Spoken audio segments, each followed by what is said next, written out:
Sabay-sabay natin alamin ang mga kaganapan na nangyayari sa ating bansa.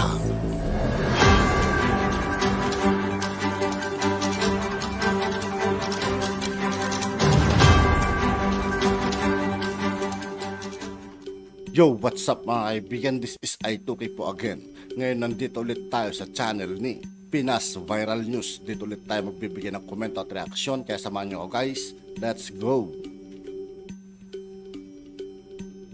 Nakakagulat matapos takutin at tila balaan na posibleng bumaba din sa pwesto ang sinumang papayag sa gagawing maisog rally sa Bulacan. DILG Secretary Benhur Abalos napahiya matapos makumpirma na tuloy na ang maisog rally sa Bustos, Bulacan sa darating na April 28, 2024, linggo ng hapon. Ito ang kumpirmadong balita na ibinahagi ng Pilipinas Nating Mahal or ang isa sa mga subsidiary channel ng SMNI or Sunshine Media Network International, kung saan ay kinumpirma na pinigilan sila na maglungsad ng maisog rally sa probinsya ng Bulacan at syudad ng Malolos. Ngunit nga nagbigay ng daan ang ibang pribadong may-ari ng malawak na lupain sa Bustos, Bulacan upang matuloy ang peaceful rally at panawagan sa kasalukuyang administrasyon na pinamumunuan ngayon ni Pangulong Bongbong Marcos na ayusin sa pamahalaan at huwag makinig sa kung sino-sino ang mga taong kumukontrol sa kanya. Pero bago ang lahat mga kababayan, kung bago ka pa lamang sa channel namin ay huwag mong kalimutang mag-subscribe at pakiclick na din ang notification bell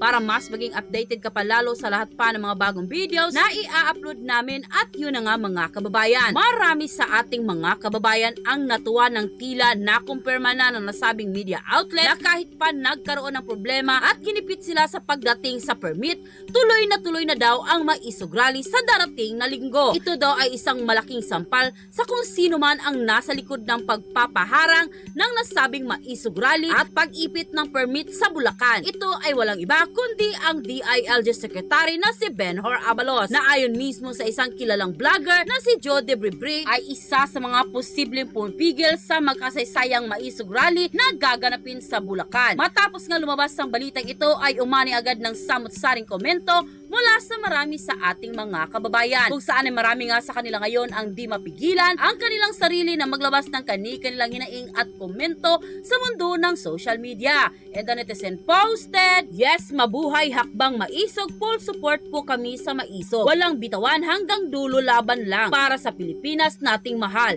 Itudo natin ang suporta para tapos mabuhay tayo lahat." Mga senador at governor officials, pag nagkampanyahan sila sa butuhan, mga ginigipit nila wag ding papasukin sa lugar. Yang team ni Tambaluslos. Mga kababayan, kung nanggigipit si Secretary Abalos na magkaroon ng maisog prayer rally sa Bustos, Bulacan sa Central Luzon, ipakita sa mga naghahadlang na walang bawal sa prayer rally basta wala lang gulo sa buong bansa ng Pilipinas.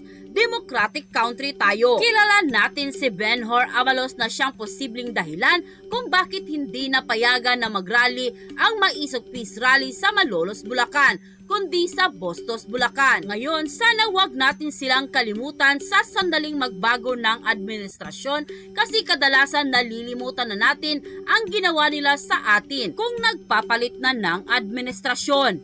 End quote. Nagsadya po kami sa mga LGU. Dahil after po nung Davao, nag-start na po kami mag-planning. Ang una po namin i-name dahil dito po sa Bulacan gagawin, para lang po magka-idea lahat, historical significant, dito po naganap ang kauna-unahang republika at ang kauna-unahang konstitusyon ng Pilipinas. Kaya dito po ang napili ng ating mahal na dating Pangulong PRRD para i-launch ang peace rally na ito. Ngayon po, lahat po ng naging pagkilos namin ay nakabatay po sa mga umiiral pong batas. Lalong-lalo na po yung Batas Pambansa 880 na karapatan natin na maglunsad ng mga malayang pamamahayag kagaya po ng isang peace rally. So, ang nakalagay po doon, kailangan po kung public place or public place ay kailangan magpaalam sa LGU para magkaroon ng permit. Kaya naman nagsadya po kami sa provincial capital at saka po sa city government of Malolos para ipagpaalam dahil ang target po natin sana noon ay Malolos. Ngayon nagkataon po, nung pumunta po kami doon, sinika po namin na magkaroon ng schedule. Even ang national organizer kasama po namin na makipag-usap sa mga LGU. At kala po namin okay na dahil na-pencil na yung schedule. Pero nagtataka po kami every time na bibigyan po kami ng bagong schedule, after few days, binabawi. So, naging na-delay po ng gusto. Kaya nag-shift po kami ulit, tinignan ulit namin yung Batas Pambansa 880. Ang sabi po doon, kapag private property yung pagdadausan ng rally, hindi na po kailangan ng permit, pero kailangan po i-inform ang local government. So, yung first venue po namin sa Malolos pa rin, sa malaking industrial park, nakausap na po namin, meron na po nag-mediate para iayos yung venue. Okay na po, napapayag na po namin.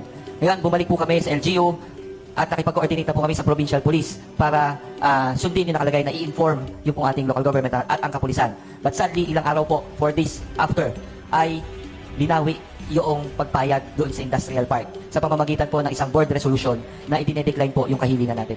So, the whole of March, hanap po kami ng private place para lang maidaos. Ngayon po, nagtataka po kami nung una bakit nasa private na may pumigil pa rin. Ngayon, humanap po kami ng venue ngayon. Pangalawang, private property.